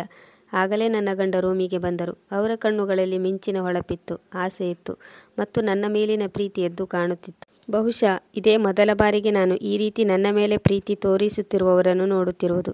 ಇದಕ್ಕೂ ಮೊದಲು ನಾನು ಬೇರೆಯವರಿಗೆ ನನ್ನ ಬಗ್ಗೆ ಇರುವ ದ್ವೇಷ, ತಿರಸ್ಕಾರ ಮಾತ್ರ ನೋಡಿದ್ದೇನೆ. ಅವರು ನನ್ನ ಹಣೆಗೆ ಮುತ್ತಿಟ್ಟು ಹೇಳಿದರು, ನನ್ನ ಪ್ರೀತಿಯ ಹೆಂಡತಿ, ವಿಶ್ವದಲ್ಲಿಯೇ ನೀನು ನನ್ನ ಕಣ್ಣಿಗೆ ಅತಿ ಸುಂದರವಾಗಿ ಕಾಣುತ್ತಿದ್ದೀಯಾ. ಆದರೆ ನನ್ನ ದುರಾದೃಷ್ಟಕ್ಕೆ ಅವರ ಮಾತಿನಿಂದ ನನಗೆ ಸಂತೋಷವಾಗಲಿಲ್ಲ. ಈ ಮಾತುಗಳೆಲ್ಲವೂ ಸುಳ್ಳು ಎಂದು ನನಗೆ ಅನಿಸುತ್ತಿತ್ತು, ಏಕೆಂದರೆ ನಾನು ಸಾಮಾನ್ಯ ಮತ್ತು ಕಪ್ಪು ಬಣ್ಣದವಳಾಗಿದ್ದೆ. ಆದರೆ ಈಗ ಮದುವೆಯಾದ ಮೇಲೆ ನನ್ನ ಗಂಡನೇ ನನಗೆ ಸರ್ವಸ್ವವಾಗಿದ್ದ. ಹಾಗಾಗಿ ಅವನು ಹೀಗೆ ನನ್ನನ್ನು ಹೊಗಳುತ್ತಿರುವುದು ನನಗೆ ತೀರಾ ವಿಚಿತ್ರವೆನಿಸಿತು. ಅವನ ಮಾತು ನನ್ನ ಕಿವಿಯಲ್ಲಿ ಮಾಧುರ್ಯವನ್ನುಂಟು ಮಾಡಿತು. ನಾನು ನನ್ನ ಗಂಡನ ಪ್ರೀತಿಯನ್ನು ಅನುಭವಿಸಿದೆ. ಹೊಗಳಿಸಿಕೊಳ್ಳುವ ಬರದಲ್ಲಿ ಈ ಜಗತ್ತಿಗೆ ನಾನೇ ಯಜಮಾನಿಯೇನೋ ಎಂದು ಅನಿಸಿತು. ನನ್ನ ಗಂಡನ ಹೊಗಳಿಕೆಯಿಂದಾಗಿ ಈ ಪ್ರಪಂಚದ ಸುಂದರಿಯರಲ್ಲಿ ನಾನು ಕೂಡ ಒಬ್ಬಳು ಎಂದು ಭಾವಿಸಿದೆ. ಎಲ್ಲ ಸೌಂದರ್ಯವೂ ನನ್ನಲ್ಲಿಯೇ ಅಡಗಿದೆ ಎಂದು ಅನಿಸಿತು. ನನ್ನ ಕಣ್ಣಲ್ಲಿ ಸಂತೋಷದ ಕಣ್ಣೀರು ತುಂಬಿತ್ತು. ನನ್ನ ಗಂಡ ತನ್ನ ಬೆರಳಿನಿಂದ ನನ್ನ ಕಣ್ಣೀರನ್ನು ಒರೆಸುತ್ತಾ, ಮತ್ತೆಂದು ನಿನ್ನ ಕಣ್ಣಲ್ಲಿ ನೀರು ಬರಬಾರದು ಎಂದು ಹೇಳಿದರು, ಏಕೆಂದರೆ ಇವು ನನಗೆ ಅಮೂಲ್ಯವಾದ ಮುತ್ತುಗಳು. ಇವುಗಳನ್ನು ನಾನು ಬೀಳಲು ಬಿಡುವುದಿಲ್ಲ. ನಿಮ್ಮ ಹಿಂದಿನ ಜೀವನದ ಎಲ್ಲ ದುಃಖಗಳನ್ನು ಅಳಿಸಿ ಹಾಕುತ್ತೇನೆ ಎಂದು ನಾನು ನಿಮಗೆ ಭರವಸೆ ನೀಡುತ್ತೇನೆ ಮತ್ತು ನಿಮ್ಮ ಮುಂದಿನ ಬದುಕಿಗೆ ಸಂತೋಷ ನೀಡುತ್ತೇನೆ. ನನ್ನ ಗಂಡನ ಮಾತಿನಿಂದ ನನಗೆ ಸಮಾಧಾನವಾಯಿತು. ಬಹುಶಃ ನನ್ನ ಮುಂದಿನ ಜೀವನವು ಸಂತೋಷದಿಂದ ತುಂಬಿರುವುದು ಮತ್ತು ನಾನು ಇಲ್ಲಿಯವರೆಗೂ ಹಂಬಲಿಸುತ್ತಿದ್ದ ಖುಷಿಯ ಜೀವನವು ನನ್ನದಾಗುವುದು ಎಂದು ನನ್ನ ಮನ ಹೇಳುತ್ತಿತ್ತು. ನನ್ನ ಗಂಡನೊಂದಿಗೆ ನನ್ನ ಹೊಸ ಜೀವನ ಪ್ರಾರಂಭವಾಯಿತು ಮತ್ತು ಸ್ವಲ್ಪ ಮಟ್ಟಿಗೆ ನಾನು ನನ್ನ ಗಂಡನ ಜೊತೆ ಖುಷಿಯಾಗಿದ್ದೆ. ಆದರೆ ಮನೆಗೆ ಕಾಲಿಟ್ಟ ಕೂಡಲೇ ಚಿಕ್ಕ ಪಾಳು ಬಿದ್ದ ಮನೆ, ಹಳೆಯ ಸಾಮಾನುಗಳು, ಗೋಡೆಗಳಿಂದ ಉದುರುತ್ತಿರುವ ಸಿಮೆಂಟನ್ನು ನೋಡಿದಾಗ ನನ್ನ ಮನದಲ್ಲಿ ಭಯ ಹುಟ್ಟಿತು. ನನ್ನ ಹಳೆಯ ಜೀವನಕ್ಕಿಂತಲೂ ಇದು ಹೆಚ್ಚು ಕಷ್ಟವಾಗಿರುತ್ತದೆ ಎಂದು ಅಂದುಕೊಂಡಿದ್ದೆ. ಆದರೆ ನನ್ನ ಗಂಡನ ಪ್ರೀತಿಯಿಂದ ನನ್ನ ಮೊದಲ ಜೀವನದಲ್ಲಿ ಕಂಡ ಕಷ್ಟ, ನಷ್ಟಗಳು ಮತ್ತು ತೊಂದರೆಗಳು ಕೊನೆಯಾದವು. ನನ್ನ ಗಂಡ ಮತ್ತು ನನ್ನನ್ನು ಹೊರತುಪಡಿಸಿ ಈ ಮನೆಯಲ್ಲಿ ಬೇರೆ ಯಾರೂ ಇರಲಿಲ್ಲ, ಏಕೆಂದರೆ ವಿಶಾಲ್ ನಮ್ಮ ಮನೆಯ ಕೆಲಸದಾಳಿನ ಮಗನಾಗಿದ್ದ ಮತ್ತು ವಿಶಾಲ್ನ ತಾಯಿ ಕ್ಯಾನ್ಸರ್ ಪೇಷಂಟ್ ಆಗಿದ್ದರು. ಅವರು ಕೆಲವು ದಿನಗಳ ಹಿಂದೆಯಷ್ಟೇ ನಿಧನರಾಗಿದ್ದರು ಮತ್ತು ವಿಶಾಲ್ ಅವರ ತಾಯಿಗೆ ಒಬ್ಬನೇ ಮಗನಾಗಿದ್ದ ಮತ್ತು ಅವನು ಮನೆಯಲ್ಲಿ ಒಬ್ಬಂಟಿಯಾಗಿರುತ್ತಿದ್ದ. ಕೆಲವು ದಿನಗಳ ಹಿಂದಷ್ಟೇ ಅವನು ನಮ್ಮ ಮನೆ ಕೆಲಸಕ್ಕೆ ಸೇರಿಕೊಂಡಿದ್ದ. ಅವನು ನಮ್ಮ ಮನೆ ಟ್ರ್ಯಾಕ್ಟರ್ ಓಡಿಸುತ್ತಿದ್ದ ಮತ್ತು ಮನೆಯ ಸಣ್ಣ ಪುಟ್ಟ ಕೆಲಸಗಳನ್ನು ಸಹ ಮಾಡುತ್ತಿದ್ದ. ಆದ್ದರಿಂದ ಅವನು ಅನೇಕ ಬಾರಿ ನಮ್ಮ ಮನೆಗೆ ಬಂದು ಹೋಗಿರುವುದನ್ನು ನಾನು ನೋಡಿದ್ದೆ ಮತ್ತು ಕೆಲವು ಬಾರಿ ಅವನೊಂದಿಗೆ ಮಾತನಾಡಿದ್ದೆ, ಏಕೆಂದರೆ ನಾನು ಕೂಡ ನಮ್ಮ ಮನೆಯಲ್ಲಿ ಒಬ್ಬಳು ಕೆಲಸದಾಳಿನಂತೆ ಇದ್ದೆ. ಈ ಪಾಳು ಬಿದ್ದ ಮನೆಯನ್ನು ನೋಡಿ ನನಗೆ ಸ್ವಲ್ಪ ಚಿಂತೆಯಾಯಿತು, ಏಕೆಂದರೆ ನನ್ನ ತಂದೆಯ ಮನೆ ಇದಕ್ಕಿಂತ 1000 ಪಟ್ಟು ಉತ್ತಮವಾಗಿತ್ತು. ಆದರೂ ಅಲ್ಲಿ ನಾನು ಕೆಲಸದವಳಂತೆ ಇರಬೇಕಾಗಿತ್ತು. ನನ್ನ ಗಂಡನ ಮನೆ ಇಷ್ಟು ಕೆಟ್ಟ ಪರಿಸ್ಥಿತಿಯಲ್ಲಿದ್ದರೂ ಈ ಮನೆಗೆ ನಾನೇ ಯಜಮಾನಿಯಾಗಿದ್ದೆ. ಅವರು ನನಗೆ ಎಲ್ಲವನ್ನೂ ಅರ್ಥ ಮಾಡಿಸಿದ್ದರು. ನಾನು ಆ ಮನೆಗೆ ಕಾಲಿಟ್ಟ ಕೂಡಲೇ ಆ ಮನೆಯ ಪರಿಸ್ಥಿತಿಯನ್ನು ಸುಧಾರಿಸಲು ನಿರ್ಧರಿಸಿದೆ ಮತ್ತು ನನ್ನ ಗಂಡನಿಗೆ ಹೇಳಿದೆ, ಈ ಮನೆಯನ್ನು ರಿಪೇರಿ ಮಾಡಬೇಕು ಎಂದು ಯಾವಾಗಲಾದರೂ ಯೋಚಿಸಿದ್ದೀರಾ? ನನ್ನ ಮಾತು ಕೇಳಿ ನನ್ನ ಗಂಡ ನಗಲು ಪ್ರಾರಂಭಿಸಿದರು ಮತ್ತೆ ಹೇಳಿದರು, ನನ್ನ ಪ್ರೀತಿಯ ಹೆಂಡತಿ, ಈಗ ನೀವು ಬಂದಿದ್ದೀರಿ, ಸರಿ, ನಿಮ್ಮ ಆಗಮನದಿಂದ ಎಲ್ಲವೂ ಸರಿಯಾಗುವುದು. ಸದ್ಯಕ್ಕೆ ಈ ಮನೆಗೆ ಅಡ್ಜಸ್ಟ್ ಆಗು. ಈ ಮನೆ ನಿನ್ನ ಅಪ್ಪನ ಮನೆಯಂತೆ ಇಲ್ಲ ಎಂದು ನನಗೆ ಗೊತ್ತು. ಸ್ವಲ್ಪ ದಿನ ತಾಳ್ಮೆಯಿಂದ ಇದ್ದರೆ ಖಂಡಿತ ನಿನ್ನ ಇಚ್ಛೆಯಂತೆ ಮನೆ ಕಟ್ಟಿಸುತ್ತೇನೆ. ಖಂಡಿತ ಈ ಮನೆ ನನ್ನ ತಂದೆಯ ಮನೆಯಂತಲ್ಲ, ಏಕೆಂದರೆ ಇಲ್ಲಿ ನಾನು ಯಾರ ಕಟುವಾದ ಮಾತುಗಳನ್ನು ಕೇಳಬೇಕಾಗಿಲ್ಲ. ನನ್ನ ಕಪ್ಪು ಮೈ ಬಣ್ಣವನ್ನು ನೋಡಿ ಇಲ್ಲಿ ಯಾರೂ ಹೀಯಾಳಿಸೋರು ಇಲ್ಲ ಎಂದಾಗ ನನ್ನ ಗಂಡ ನನ್ನನ್ನು ಪ್ರೀತಿಯಿಂದ ನೋಡುತ್ತಾ ಹೇಳಿದರು, ಯಾರಾದರೂ ನಿಮ್ಮನ್ನು ಒಳ ಮನಸ್ಸಿನಿಂದ ಸರಿಯಾಗಿ ನೋಡಿದರೆ ತಾನೇ ನೀವು ಎಷ್ಟೊಂದು ಸುಂದರವಾಗಿದ್ದೀರಿ ಎಂದು ಗೊತ್ತಾಗುವುದು. ನನ್ನ ಗಂಡನ ಮಾತು ಕೇಳಿ ನನಗೂ ಕೂಡ ನಗು ಬಂತು ಮತ್ತು ಹೇಳಿದೆ, ನೀವು ನನ್ನ ಸಮಾಧಾನಕ್ಕಾಗಿ ಈ ಮಾತನ್ನು ಹೇಳುತ್ತಿದ್ದೀರಿ. ಆಗ ವಿಶಾಲ್ ಹೇಳಿದರು, ನಾನು ವ್ಯಕ್ತಿಯ ಆಂತರಿಕ ಸೌಂದರ್ಯವನ್ನು ಮಾತ್ರ ನೋಡುತ್ತೇನೆ. ನನಗೆ ಬಾಹ್ಯ ಸೌಂದರ್ಯವು ಮುಖ್ಯವಲ್ಲ. ಸೌಂದರ್ಯವು ನಮ್ಮಲ್ಲಿರುವ ವ್ಯಕ್ತಿತ್ವದೊಳಗೆ ಇರಬೇಕು. ನಿಮ್ಮಂಥವರು ನನಗೆ ಸಿಕ್ಕಿದ್ದು ನನ್ನ ಅದೃಷ್ಟವೆಂದೇ ತಿಳಿದುಕೊಳ್ಳುತ್ತೇನೆ, ಏಕೆಂದರೆ ನೀವು ಇತರೆ ಹುಡುಗಿಯರಿಗಿಂತ ತುಂಬ ಭಿನ್ನವಾಗಿದ್ದೀರಾ. ನೀವು ತುಂಬ ಸರಳ ಮತ್ತು ತುಂಬ ಮುಗ್ಧೆ. ನಿಮ್ಮ ಮುಗ್ಧತೆ ನನ್ನ ಹೃದಯವನ್ನು ಮುಟ್ಟಿತ್ತು. ಇಷ್ಟು ಸಾಕಾ ಅಥವಾ ಇನ್ನೂ ಹೆಚ್ಚು ಹೊಗಳಬೇಕಾ ಎಂದು ಹೇಳಿ ವಿಶಾಲ್ ಜೋರಾಗಿ ನಗಲು ಪ್ರಾರಂಭಿಸಿದರು. ನಾನು ನನ್ನ ಗಂಡನನ್ನು ನೋಡುತ್ತಾ ಹೇಳಿದೆ, ಊಟ ರೆಡಿಯಾಗಿದೆ. ನೀವು ಇಲ್ಲಸಲ್ಲದ ಮಾತನಾಡುತ್ತಿದ್ದರಿಂದ ಅಡುಗೆ ಮಾಡಲು ಸ್ವಲ್ಪ ಲೇಟ್ ಆಯಿತು. ಇಲ್ಲ ಅಂದಿದ್ದರೆ ಆಗಲೇ ಆಗುತ್ತಿತ್ತು. ನನ್ನ ಗಂಡ ನನ್ನ ಕೈ ಹಿಡಿದುಕೊಂಡು, ಬಾ, ನನ್ನ ಪ್ರೀತಿಯ ಹೆಂಡತಿ ನನಗಾಗಿ ಯಾವ ಅಡುಗೆ ಮಾಡಿದ್ದಾಳೆ ಎಂದು ನಾನು ನೋಡುತ್ತೇನೆ. ನೀನು ಪ್ರೀತಿಯಿಂದ ಮಾಡಿದರೆ ಎಲ್ಲವೂ ರುಚಿಯಾಗಿರುವುದು ಎಂದು ನಗುತ್ತಾ ಹೇಳಿದರು. ನನ್ನ ಗಂಡ ಒಬ್ಬ ಶ್ರಮಜೀವಿ, ಸರಳ ವ್ಯಕ್ತಿ. ನನ್ನ ಹೃದಯದಲ್ಲಿ ಅವರ ಬಗ್ಗೆ ಸಾಗರದಷ್ಟು ಗೌರವ, ಪ್ರೀತಿ ಇದೆ. ವಿಶಾಲ್ ನನ್ನನ್ನು ತುಂಬ ಪ್ರೀತಿಯಿಂದ ನಡೆಸಿಕೊಳ್ಳುತ್ತಿದ್ದರು. ಒಂದು ದಿನವೂ ಕೂಡ ನನ್ನ ಜೊತೆ ಗಟ್ಟಿ ಧ್ವನಿಯಲ್ಲಿ ಮಾತನಾಡಲಿಲ್ಲ. ಯಾವಾಗಲೂ ನನ್ನನ್ನು ಪ್ರೀತಿಯಿಂದ ಹೆಂಡತಿ ಎಂದೇ ಕರೆಯುವರು. ಆದರೆ ನನ್ನ ಹೃದಯ ಇನ್ನೂ ಅವರ ಪ್ರೀತಿಯನ್ನು ಸ್ವೀಕರಿಸಲಿಲ್ಲ. ಆದರೆ ಅವರ ಪ್ರೀತಿಗೆ ನನ್ನ ಮನಸ್ಸು ಮುಡುಪಾಗಿದೆ. ನನ್ನ ಜೀವನದಲ್ಲಿ ಅಂತಹ ದ್ವೇಷ ಮತ್ತು ತಿರಸ್ಕಾರದ ಮಾತುಗಳನ್ನು ಕೇಳಿದ್ದರಿಂದ ನಾನು ಅವರನ್ನು ಒಪ್ಪಿಕೊಳ್ಳಲು ಸಾಧ್ಯವಾಗಲಿಲ್ಲ. ಆ ಮಾತುಗಳು ನನ್ನ ಹೃದಯವನ್ನು ಬಾಣದಂತೆ ಚುಚ್ಚಿದವು. ಒಂದು ದಿನ ನಾನು ವಿಶಾಲ್ನನ್ನು ಕೇಳಿದೆ, ನೀವು ಯಾವಾಗಲೂ ನನ್ನನ್ನು ನಿಮ್ಮ ಪ್ರೀತಿಯ ಹೆಂಡತಿ ಎಂದೇ ಕರೆಯುತ್ತೀರಾ, ಆದರೆ ನಾನು ಸಾಮಾನ್ಯ ಹುಡುಗಿ, ಸುಂದರವಾಗಿಲ್ಲ, ವಿಶೇಷವಾಗಿಲ್ಲ. ಆಗ ಅವರು ಮುಗುಳು ನಕ್ಕು ಹೇಳಿದರು, ನಿಮ್ಮ ಮುಖಕ್ಕಿಂತ ನಿಮ್ಮ ಹೃದಯ ತುಂಬ ಸುಂದರವಾಗಿದೆ. ನಿಮ್ಮ ಒಳ ಮನಸ್ಸಿನಿಂದ ನಿಮ್ಮನ್ನು ನೀವು ನೋಡಿಕೊಳ್ಳಿ, ಆಗ ನಿಮಗೆ ಎಲ್ಲವೂ ಅರ್ಥವಾಗುತ್ತದೆ. ಅವರ ಮಾತಿನಿಂದ ನನ್ನ ಮನಸ್ಸಿಗೆ ವಿಚಿತ್ರವಾದ ಸಮಾಧಾನ ಸಿಕ್ಕಿತ್ತು. ಒಬ್ಬ ಸಾಮಾನ್ಯ ಹುಡುಗಿಯನ್ನು ಇಷ್ಟೊಂದು ಪ್ರೀತಿಯಿಂದ ನೋಡುತ್ತಾರಲ್ಲ ಹೇಗೆ ಎಂದು ನನಗೆ ಆಶ್ಚರ್ಯವಾಯಿತು. ಯಾರೂ ಕೂಡ ಇಷ್ಟು ಪ್ರೀತಿಯಿಂದ ನನಗೆ ಹೀಗೆಲ್ಲ ಹೇಳಿರಲಿಲ್ಲ. ನನ್ನ ಮಲತಾಯಿ ಮತ್ತು ಸಹೋದರಿಯರ ನಡತೆ ಈಗಲೂ ಕೂಡ ಹಾಗೆ ಇತ್ತು. ಈಗಲೂ ಕೂಡ ಅವರು ನನ್ನನ್ನು ಹೀಯಾಳಿಸುತ್ತಿದ್ದರು. ನಾನು ಎದುರು ಸಿಕ್ಕಾಗಲೆಲ್ಲ ಅವರು ದ್ವೇಷದಿಂದಲೇ ನನ್ನನ್ನು ನೋಡುತ್ತಿದ್ದರು. ಮತ್ತು ನೋಡು, ನಿನ್ನ ಗಂಡ ನಿನ್ನನ್ನು ರಾಜಕುಮಾರಿ ಎಂದು ಕರೆಯುತ್ತಾನೆ. ನಿಜ ಹೇಳಬೇಕೆಂದರೆ ಅವನು ನಿನ್ನನ್ನು ರಾಜಕುಮಾರಿ ಎಂದು ಕರೆದರೂ ಸಹ ನೀನು ಒಬ್ಬ ಕೆಲಸದಾಳಿನಂತೆಯೇ ಕಾಣುತ್ತೀಯ. ಅವನು ನಿಜವಾಗಿಯೂ ನಿನ್ನನ್ನು ರಾಜಕುಮಾರಿ ಎಂದು ಪರಿಗಣಿಸಿದ್ದರೆ ಈ ಪಾಳುಬಿದ್ದ ಮನೆಯಲ್ಲಿ ನಿನ್ನನ್ನು ಇಡುತ್ತಿರಲಿಲ್ಲ ಎಂದು ಹೇಳುತ್ತಿದ್ದರು. ಆದರೆ ನಾನು ಯಾರ ಮಾತಿಗೂ ಉತ್ತರಿಸಲಿಲ್ಲ. ಸಮಯ ಎಲ್ಲದಕ್ಕೂ ಉತ್ತರ ನೀಡುವುದು. ನನ್ನ ಕನಸುಗಳನ್ನು ಈಡೇರಿಸಲು ನನ್ನ ಗಂಡ ನಿರ್ಧರಿಸಿದ್ದಾನೆ. ನಾನು ನನ್ನ ಕಾಲ ಮೇಲೆ ನಿಲ್ಲಲು ನನಗೆ ಮುಂದೆ ಓದಿಸಬೇಕೆಂದು ಬಯಸಿದ್ದಾರೆ. ಒಂದು ದಿನ ವಿಶಾಲ್, ನೀನು ಓದುವುದನ್ನು ಮತ್ತೆ ಮುಂದುವರಿಸು ಎಂದು ಹೇಳಿದ್ದರು. ನನ್ನ ಗಂಡನ ಮಾತನ್ನು ಕೇಳಿ ನಾನು ಮೌನವಾಗಿದ್ದೆ, ಏಕೆಂದರೆ ನಾನು ಓದುವುದನ್ನು ಬಹಳ ಹಿಂದೆಯೇ ಬಿಟ್ಟು ಬಿಟ್ಟಿದ್ದೆ. ನನ್ನ ಮಲತಾಯಿ ನನ್ನ ಓದನ್ನು ಅರ್ಧದಲ್ಲಿಯೇ ನಿಲ್ಲಿಸಿದ್ದಳು.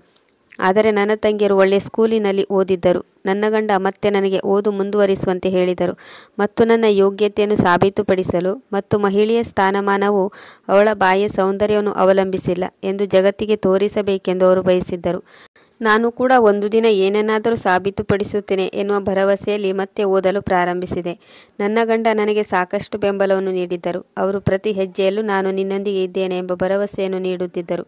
ಅವರ ಭರವಸೆಯೇ ನನಗೆ ಆಸರೆಯಾಗಿತ್ತು. ಒಂದು ದಿನ ನನಗಾಗಿ ಚಿಕ್ಕ ಉಡುಗೊರೆಯನ್ನು ತಂದರು. ಅದೊಂದು ಪುಸ್ತಕವಾಗಿತ್ತು.